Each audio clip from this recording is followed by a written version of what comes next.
Good afternoon, everybody. This is Douglas Edwards speaking from CBS News headquarters in New York. We present now a special news program on the Korean crisis.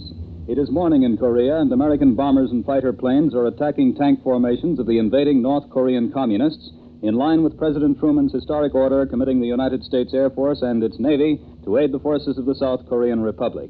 Late word from Korea indicates that American help came just in the nick of time. Like with Germany, Korea was divided into occupation zones after World War II. The Soviets helped establish communism in the north, while the U.S. supported the south. By June of 1950, fighting along the border had been going on for months. However, on the weekend of June 24th, bulletins increased, and it became clear a major crisis was underway. Backed President Truman's new policy of American action to defend South Korea. After a UN Security Council meeting, President Truman's motion to send troops was approved. Less than 5 years after the end of World War II, the U.S. was back at war. Announces that a squadron of heavy Australian bombers is being dispatched to Singapore.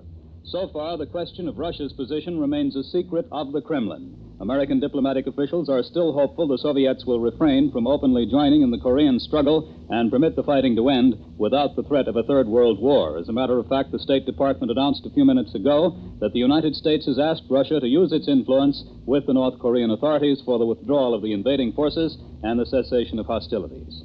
And now the Korean crisis as seen from Washington. Key members of Columbia's staff in the Capitol are standing by, and for their part of the story, we switch now to CBS Washington, Griffin Bancroft reporting.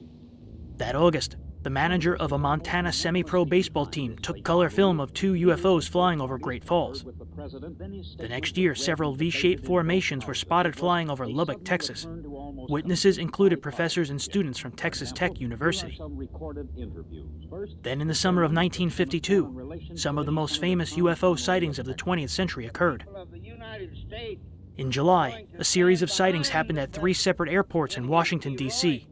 Simultaneously in Norfolk, Virginia, Pan American pilots saw 8 large glowing red objects.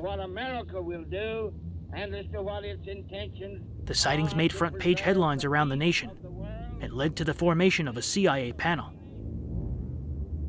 10 days later, 2 U.S. Air Force colonels saw 3 unusual aircrafts flying in formation over Carson Sink, Nevada. And perhaps most sensationally, in Flatwoods, West Virginia on September 12th, 6 local boys and a woman reported seeing a UFO land and a spade-headed creature near the landing site. It was met with considerable skepticism.